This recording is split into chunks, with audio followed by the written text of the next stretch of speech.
Boa noite a todos, boa noite a todas. São 19h30, vamos caminhar com Jesus? E aí, pessoal? Vocês devem estar estranhando, né? Eu tô com a minha camisa verde e amarela, né? E vocês devem ter olhado, todas as vezes que eu usei essa camisa foram durante os jogos da Copa e o Brasil ganhou esses jogos. E infelizmente a gente perdeu. E vocês devem estar estranhando por que o Bernardo está com a camisa verde e amarela. Sabe, pessoal, eu estou com a camisa verde e amarela porque eu não sou uma pessoa... Oi, Ana Paula. Boa noite, paz e bem. Eu não sou uma pessoa que gosta do meu povo só quando ganha. Eu não sou uma pessoa que acredita que a pátria é só algo que a gente, da grandeza, da força. Não. Eu estou com a camisa hoje porque eu acho que tem muita gente triste. Paz e bem, diz Ana Paula. Ana Paula, minha esposa, está aqui do lado. Eu acredito, sabe, Ana, que tem muita gente triste hoje, muita gente chateada, né?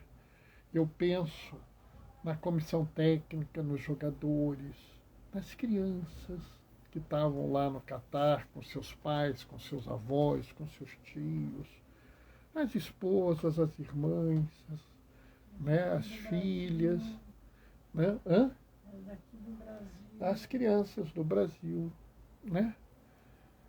Porque quando você já tem uma certa idade como eu, você fica chateado. Pô, a gente perdeu. Dava para ter feito mais um gol, dava para tentar mais alguma coisa. Mas tem gente que está sofrendo. E é nessas horas que a gente mostra o amor que a gente tem pelo nosso povo, pelas pessoas. Porque o país não é nada sem o povo. Então, mesmo a gente tendo perdido hoje, tendo saído da Copa, eu estou com a minha camisa verde e amarela em homenagem ao povo brasileiro, o povo que acredita. E também para fazer um pedido, que esse sentimento de tristeza não seja um sentimento de tristeza em vão. Que a gente aproveite esse sentimento de tristeza, de perda que nós temos nesse momento, para se transformar com um compromisso de alegria. Está chegando alguém, Marcelo Xavier. Oi, Marcelo, boa noite, paz e bem. Então vamos pegar, vamos, sabe, um pouco, é o próprio advento que nós estamos. Vamos pegar esse momento de tristeza, de derrota, de amargura, e vamos nos comprometer com a alegria. Domingo agora é o domingo da alegria do advento. Então vamos nos comprometer com a alegria. Não é 2026, não. É do nosso povo. Vamos nos comprometer a fazer tudo o que nós pudermos dentro das nossas capacidades para que o nosso povo cresça em alegria, cresça em esperança. Que o nosso povo se sinta cada vez mais amado nessa terra que é o Brasil. Bom, daqui a pouco a gente vai fazer a reflexão de hoje, né? E a reflexão de domingo, pessoal, é o terceiro domingo do Advento, o domingo da alegria, é o domingo, inclusive, que a gente deveria usar rosa na igreja, né? Eu até, sinceramente, tenho uma estola rosa, mas eu acho que o meu rosa é um rosa assim meio... não é um rosa rosa. Se algum dia eu tiver que fazer outra estola rosa, eu vou fazer uma estola bem rosa. Até pedi para minha esposa fazer uma estola, escolher a cor. Não pode ser rosa choque, né? Mas sei lá, um rosa rosa. É que o pessoal diz que o meu rosa é meio salmão. Como o homem não tem nada de cor mesmo, é uma desgraça, né? Eu acredito em qualquer coisa que o pessoal disser, mas amanhã, esse domingo que vem, é o domingo da alegria. Domingo que a gente se prepara, é um domingo de alegria. Então, que nós possamos aproveitar. Mas a reflexão de hoje também não é pouca coisa, não. Querem ver? Vamos começar. O Senhor esteja convosco. Ele está no meio de nós. Proclamação do Evangelho de Jesus Cristo, segundo Mateus. Naquele tempo disse Jesus às multidões: com quem vou comparar esta geração? São como crianças sentadas nas praças, que gritam para os colegas dizendo: tocamos flauta, vós não dançastes. Entoamos lamentações, vós não batestes no peito. Veio João, que não come nem bebe, e dizem: ele está com demônio. Veio o Filho do Homem, que come e bebe, e dizem: é um comilão e beberrão, amigo de cobradores de impostos e de pecadores.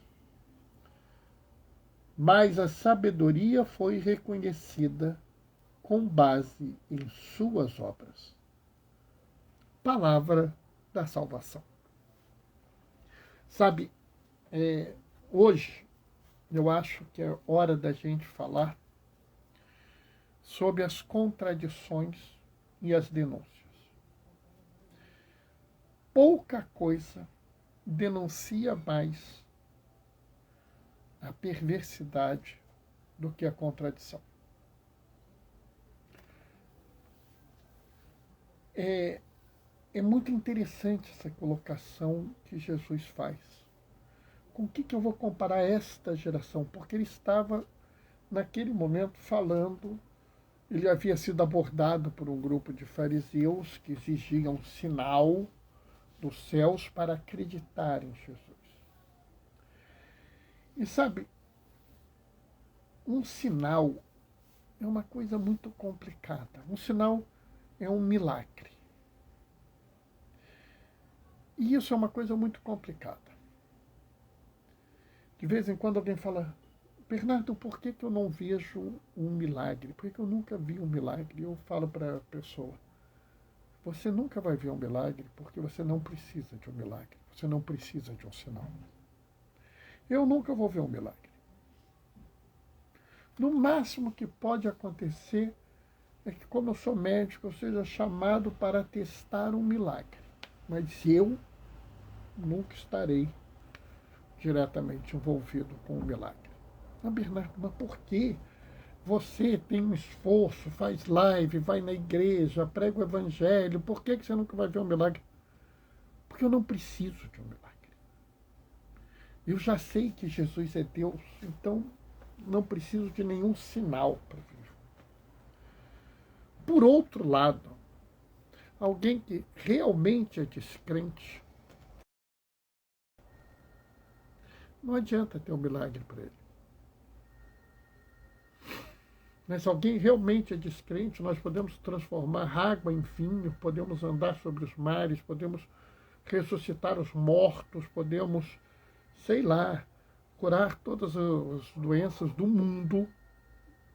E a pessoa que não crê não vai aceitar a divindade de Jesus.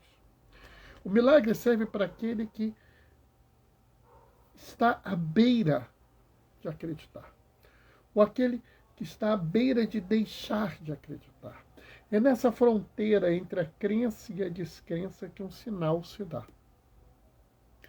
E quando os fariseus e os mestres da lei, que não acreditavam que Jesus era o Messias, vêm a ele e pedem um sinal, Jesus tem essa conversa, e esse é o finalzinho dessa conversa.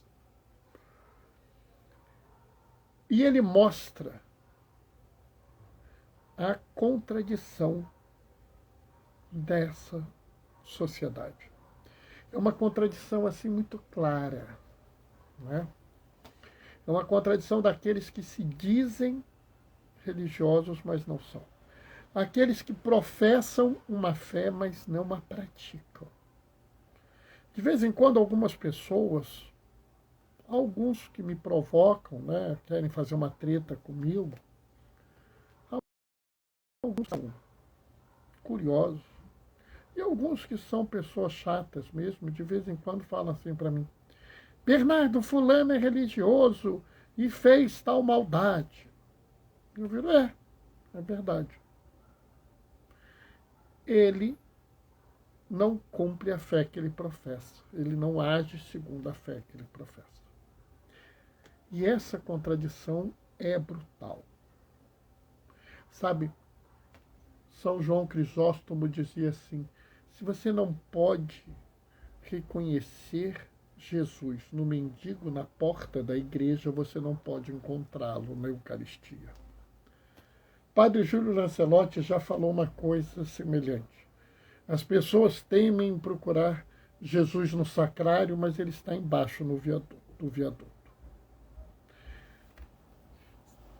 Quantos e quantas santas, quantos e quantas pessoas maravilhosas no mundo viam Jesus no irmão que sofre, viam Jesus na irmã que sofre, na pessoa vulnerável. Né? Damião de Molokai, Molokai é a ilha caixão, a ilha do horror, aonde o Havaí, o reino do Havaí, isolava para a morte todos os que sofriam de hanseníase. E ele, homem que não tinha doença, vai lá para cuidar das pessoas. E quando ele não é resgatado, porque os outros têm medo de ir para lá, ele fica, até ele contrair hanseníase. Mas ele tinha uma diferença. Naquela época já havia tratamento, mas o tratamento era caríssimo. E a igreja propôs: olha, nós temos o tratamento para dar. Ah, vocês vão tratar a todos aqui de Molokai? Não, só o senhor. Ah, então eu não quero ser tratado. Sabe, é a contradição. É a contradição de por que eu trato um e não trato a todos. Porque eu alimento a um e não alimento a todos. Porque há comida sobrando na mesa de tão poucos. E o mínimo necessário para a subsistência faltando na mesa de tantos. Porque para alguns lugares nós temos igrejas abertas, bênçãos dadas, lugares de importância, e para outros sequer devem entrar, sequer merecem uma bênção, e aqueles que os abençoam às vezes sofrem represálias.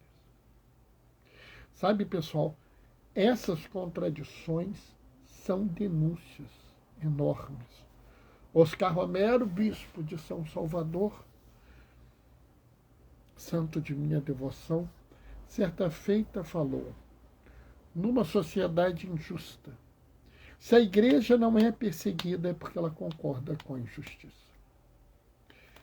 A contradição é denúncia, e aqui Jesus mostra isso.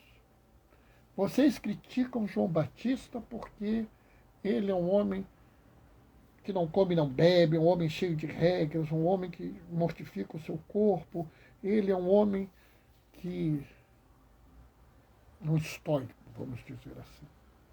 É um homem que busca, vive uma vida muito regrada, muito difícil, muito rígida. Aí vocês criticam ele. Venho eu, Jesus, que sou um homem liberal, um homem, liberal não é bem o termo, né? Vamos dizer assim, um homem acolhedor. Ele não era liberal, para ninguém achar que ele era liberal economicamente falando, muito pelo contrário. Ele era um homem aberto ao povo, um homem que comia com os cobradores de impostos. Aliás, até falei com o mozinho ontem, né? Que se você tiver a oportunidade de ver, está passando na Netflix, o The Chosen. De lá tem o Mateus, antes de ser o Mateus. Esse Mateus aqui. É bom para vocês verem como é que o cobrador de imposto era tratado. Né?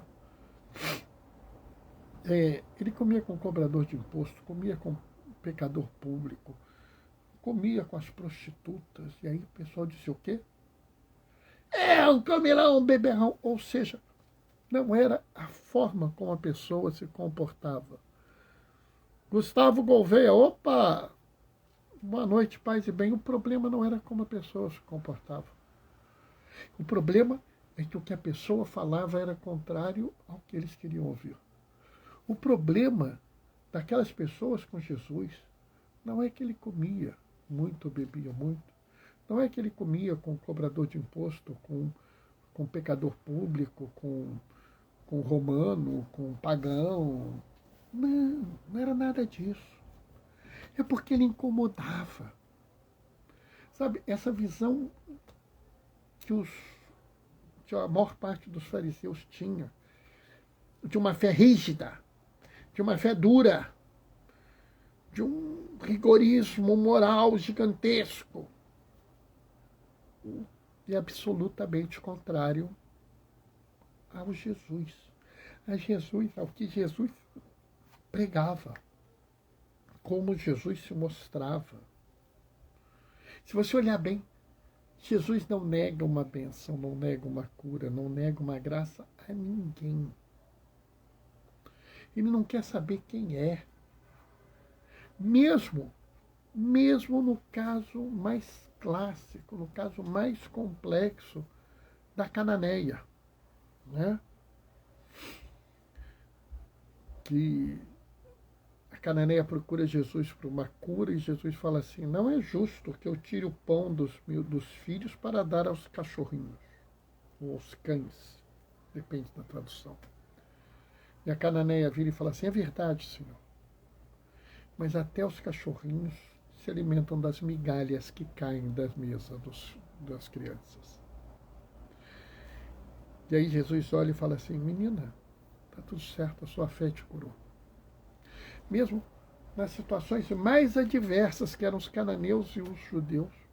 Porque se os cananeus e os samaritanos não se davam bem, se os judeus e os samaritanos não se davam bem, os judeus e os cananeus eram muito pior. Um problema que muitos judeus acreditavam que o Deus cananeu era um demônio. Ou seja, passando para os dias de hoje, muitos acreditavam que os cananeus eram satanistas. E mesmo assim, quando a mulher cananeia veio ao encontro de Jesus, Jesus teve que superar o preconceito. Bernardo, mas Jesus é Deus, Deus não tem preconceito. Sim, o Filho eterno, o príncipe da paz, o rosto misericordioso de Deus, não tem preconceito. Mas Jesus é um ser humano também. Jesus é plenamente Deus e totalmente homem, criado dentro de uma cultura racista, de uma cultura preconceituosa, de uma cultura machista.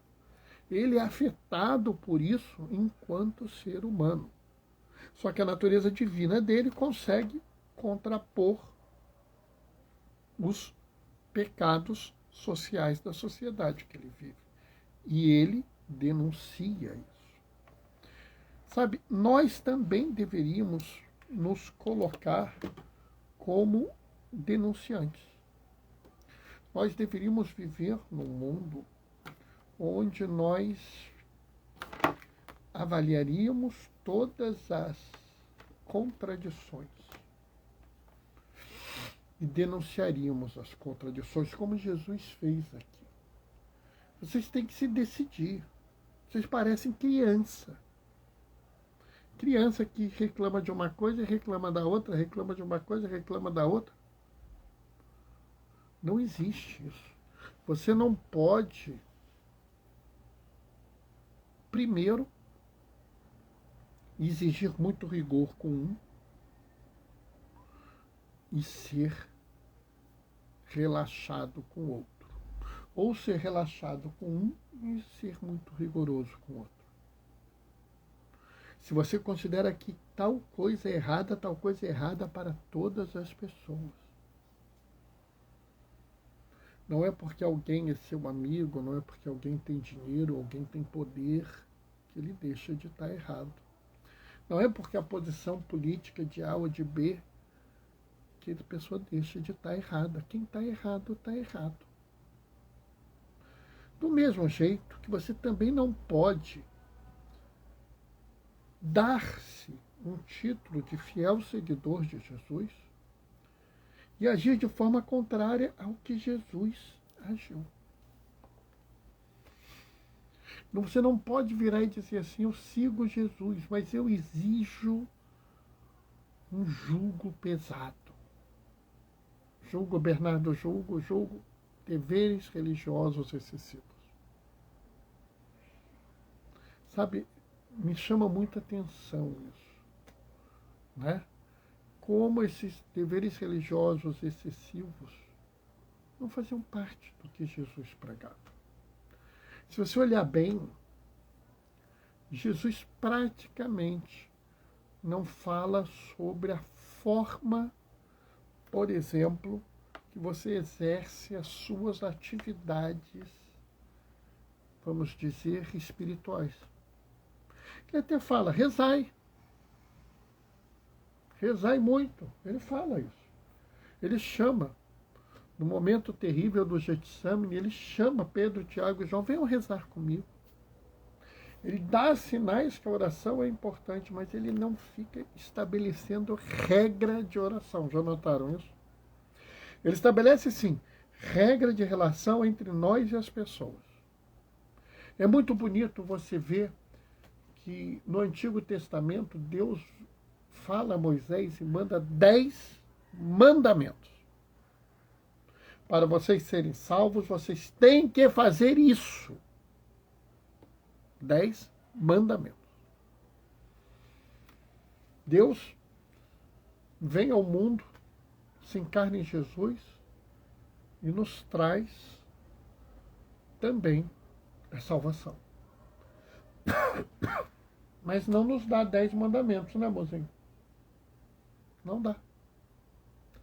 Ele dá 8 bem-aventuranças. Ou seja, ele não vira e fala assim, vocês têm que fazer isso. Ele fala assim, se vocês fizerem isso, vocês serão bem-aventurados. Ele já muda.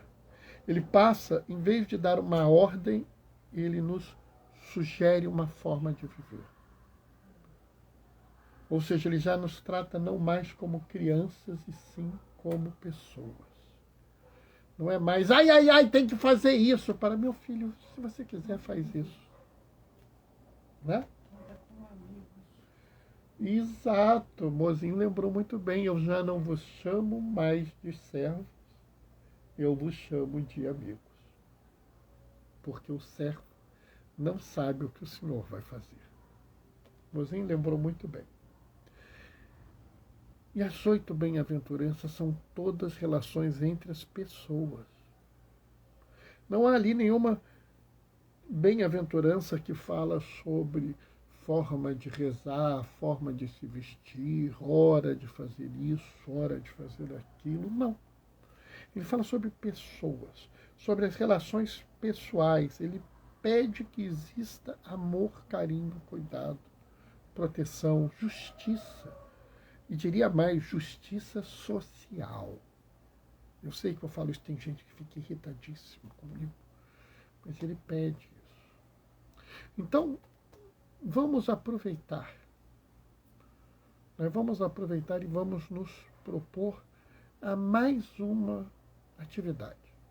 Nós que caminhamos com Jesus, caminhamos com o nosso povo, mostrando um fiel seguimento de Jesus, observando as contradições do nosso mundo, da nossa sociedade, na nossa paróquia, na nossa igreja, na nossa congregação, sei lá como é que você chama o seu grupo de fé, e vamos denunciar todas. Não a denúncia do escárnio, não a denúncia da destruição, mas a denúncia necessária para que haja mudança. Aquela denúncia que chama as pessoas a um mundo melhor, a uma terra sem males. Amém? essa foi a reflexão de hoje. Eu sei que algumas pessoas chegaram mais tarde, devem estar estranhando a minha camisa verde e amarela, mas é em homenagem. Em homenagem ao esforço de uma seleção e, acima de tudo, uma forma que eu tenho de dizer a todas as pessoas que estão tristes, abatidas, não deixai se abater. Transformai essa tristeza em força para um Brasil melhor, tá? Amanhã eu acredito que eu faça live, amanhã não tenho certeza. Domingo tem live, e domingo é o domingo da alegria, é o terceiro domingo do advento, é o domingo que nós temos uma mensagem genial, uma mensagem forte, uma mensagem bonita. Então, estou chamando você para participar comigo domingo. Domingo, 15h30, a gente se encontra. Vou deixar com vocês a minha bênção. O Senhor esteja convosco, está no meio de nós. Por intercessão de Damião de Molokai, por intercessão de Dulce dos Pobres, por intercessão de João Crisóstomo, João Damasceno, por João Batista, Mozinho está lembrando, de São Borromeu, de tantos outros que se puseram a serviço dos irmãos, daqueles que denunciaram as grandes injustiças, as grandes contradições. Desça sobre vós e permaneça para sempre a bênção do Deus Todo-Poderoso no amor, Ele que é Pai, Filho e Espírito Santo. Que a alegria do Senhor seja a vossa força e de em paz, que o Senhor vos acompanhe. Nos vemos em breve. Até lá. Beijos e bênçãos.